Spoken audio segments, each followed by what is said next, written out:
हम रहते हैं यहाँ, ये हमारा घर, और हम में से अधिकांश लोगों ने अपना सारा जीवन यही इसी ग्रह पर बिताया है, इस खूबसूरत से तारों से भरे चादर के नीचे, बिना ये जाने कि आखिर हम कौन हैं और हम यहाँ आए कैसे थे। लेकिन जैसे जैसे हमें बुद्धि का विकास हुआ, हमने इस दुनिया को पढ़ना शुरू किया। करीब 4 शतक पहले हमने विज्ञान को समझना शुरू कर दिया और मानव सभ्यता प्रकृति के नियमों और इसके रहस्यों से रूबरू हुई। मानव खोज और आविष्कारों का सिलसिला चलता गया और हमें कई महान वैज्ञानिक मिले जिनके मन में ये प्रश्न आया कि आखिर उस चमकीले आसमान के परे क्या है। हमारी जिज्ञासा ने हमें अंतरिक्ष में झांकने के लिए मजबूर किया। फिर हमें पता चला कि हम कोई खास नहीं थे, बल्कि हमारी तरह खरबों प्लैनेट्स है जो कि अपने सूर्यों के चक्कर काटती है। आज हम जानते हैं कि केवल हमारी गैलेक्सी में ही अरबों खरबों सितारे हैं और ये दृश्य ब्रह्मांड ऐसे ही खरबों गैलेक्सियों से भरा पड़ा है। ऐसा अनुमान है कि केवल हमारे गैलेक्सी में ही अरबों हैबिटेबल प्लैनेट्स मौजूद है। पर क्या हम कभी वहाँ तक जा पाएंगे, उन दूसरे तारों, उन दूसरे दुनियाओं में जो हमसे बहुत बहुत ही दूर है। हमने ऊंचे आसमान में उड़ान भरी है, हम धरती से भी बाहर गए और तो और हमने चांद पर भी अपना कदम रखा है। हमने मंगल ग्रह पे भी अपना हस्तक्षेप दिया और यहाँ तक कि हम गहरे अंतरिक्ष में भी जा चुके हैं। तो क्या ये संभव नहीं है कि हम दूसरे सितारों तक जा सके? बिल्कुल संभव है। इसी के बारे में हम जानेंगे आज के इस वीडियो में। तो हेलो गाइस, मैं हूँ कौशिक।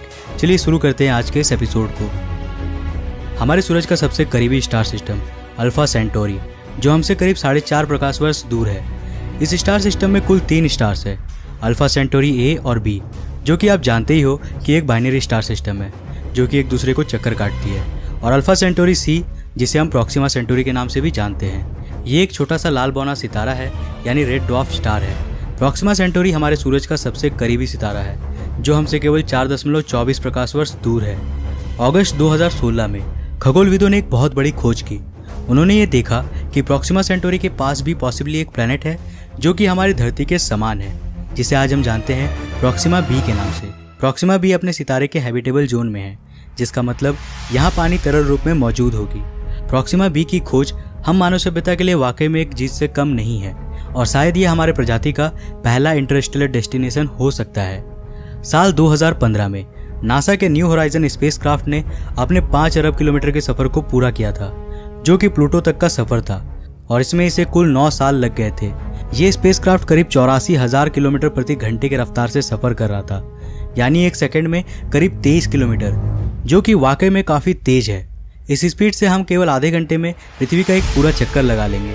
अगर इसी स्पीड से किसी अंतरिक्ष यान को प्रॉक्सिमा बी तक भेजा जाए तो उस अंतरिक्ष यान को धरती से लेकर प्रॉक्सिमा बी तक पहुंचने में लगेगा केवल 54,000 साल। यानी कि हमारे वर्तमान की टेक्नोलॉजी से नए सितारों तक सही समय पर पहुंच पाना संभव नहीं है।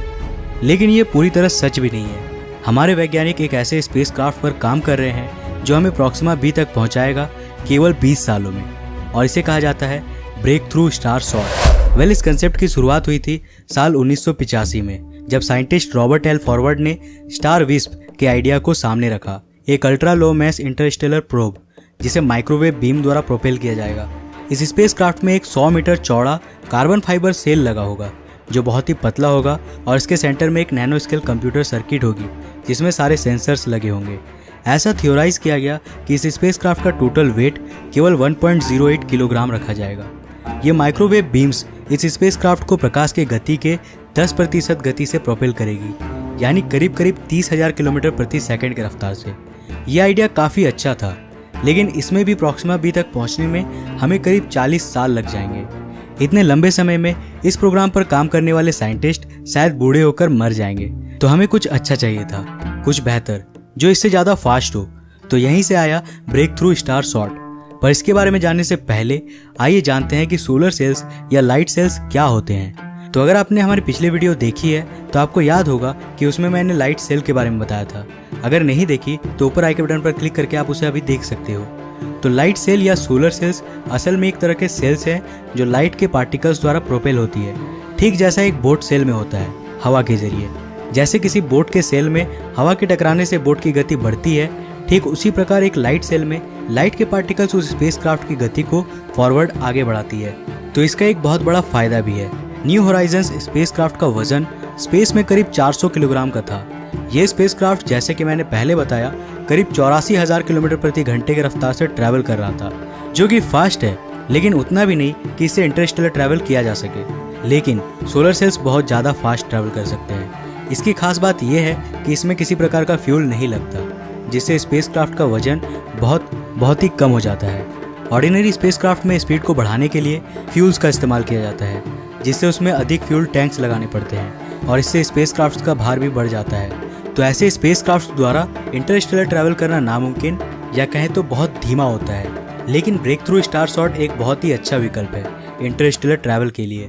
तो ब्रेक थ्रू स्टारसॉर्ट में फ्यूल की आवश्यकता नहीं होती है। इसमें 4 मीटर चौड़े सेल्स लगे होंगे जो बहुत ही पतले होंगे, केवल कुछ 100 परमाणुओं जितना मोटा, और इसके सेंटर में एक नैनो सर्किट लगा होगा जिसमें सारे सेंसर्स, कैमरास, एंटीनाज और बैटरीज लगी होंगी।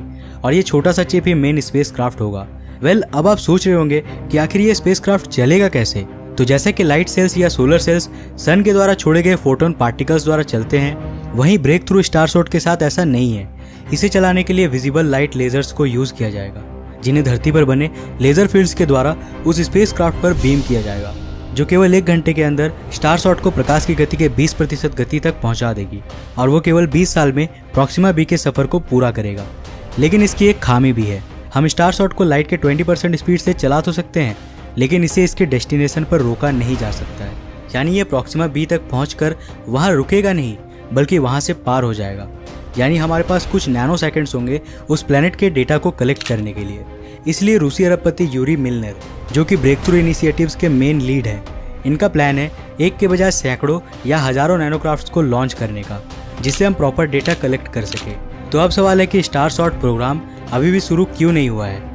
हमने कई सोलर सेल्स का सफल परीक्षण किया है। जैक्सा यानी जापान एरोस्पेस एक्सप्लोरेशन एजेंसी के द्वारा 2010 में लॉन्च किया गया इकारस और प्लानिटरी सोसाइटी द्वारा लॉन्च किया गया लाइट सेल इसके उदाहरण है। लेकिन स्टारसॉर्ट सोलर सेल से काफ़ी अलग है।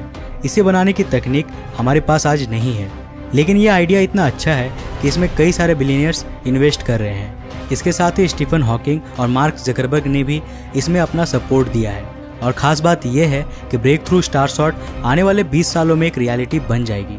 यानी अनुमानित तौर पर आने वाले 50 सालों में हमारे पास प्रॉक्सिमा बी के वास्तविक तस्वीरें होंगी। यानी पहली बार मानव सभ्यता एक दूसरी दुनिया को देख पाएगा। और शायद अगर ये संभव हुआ तो हम पहली बार किसी एलियन सभ्यता को भी देख पाएंगे।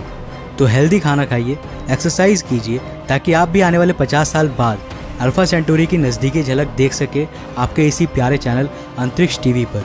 तो आज के लिए बस इतना ही, मगर जाने से पहले आप हमारे नए चैनल को भी जरूर सब्सक्राइब करें, जहां हम करेंगे लाइव स्ट्रीमिंग, व्लॉगिंग, Q&A और भी बहुत कुछ। तो नए चैनल आई एम कौशिक को फटाफट सब्सक्राइब करो, लिंक डिस्क्रिप्शन में मिल जाएगी। तो जाओ यार, रुके क्या हो, फटाफट सब्सक्राइब करो।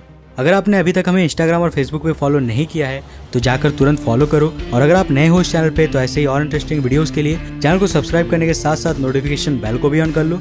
मैं मिलता हूँ एक और नए वीडियो के साथ, तब तक के लिए जय हिंद, बाय।